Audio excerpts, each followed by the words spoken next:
ইটগুলো একটু সরিয়ে দিয়ে আয়। আয়, ইটগুলা ঘর কোণে তুলে রাখি। আরে এত গরমে ইটগুলো নিয়ে কোথায় যাচ্ছি রে? এত গরমে তুই মামিতে করবো কাকিমা, এই ইটগুলো না সব নষ্ট হয়ে যাচ্ছে, তাই একটু ঘর পানে তুলে রাখছি, বুঝলে? এত গরমে তুই মামিতে এসব করছো, ইট টানছো, একটা লোক দিয়ে তো করতে পারো। টাকা জমি কি করবা এত? তুমি ঠ্যাস মারছো কাকি। ঠ্যাস মারার আবার কি? যেটা দেখছি সেটাই বলছি। তুমি তো আর দূরে থাকো না, তুমি তো আমাদের কাছেই থাকো, তা তুমি এরকম জেনে শুনে বলছো? কেন, কি এমন বললাম?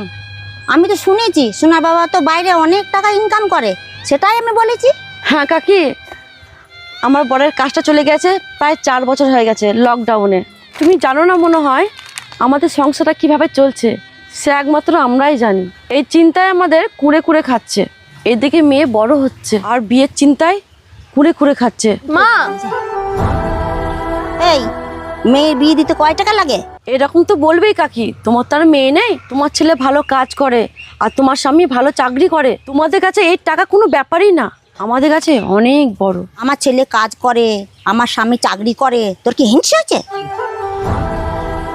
হিংসা হবে কেন কাকি? বিরিয়ানি আর ডাল ভাতের সঙ্গে একটু তুলনা করলাম। বিরিয়ানি ডাল ভাত মানে বুঝলাম না তো। বিরিয়ানিটা খাওয়া আমাদের কাছে স্বপ্ন, আর ডাল ভাতটা আমাদের কাছে জরুরি। তোমাদের কাছে ডাল ভাত বিরিয়ানি দুটোই একই। এই এখন কে ঠ্যাস মারছে বলো? আর শুরুটা কে করেছিল? থাক থাক হয়েছে, তোমাদের যা মুখের ভাষা, যা ভালো লাগে তাই করো গা। কাকি থাক থাক মা, জানোই তো নরম মাটিতে মানুষ বেশি জোর খাটায়। থাক, বাদ দাও ওসব, ওসব গান দিও না।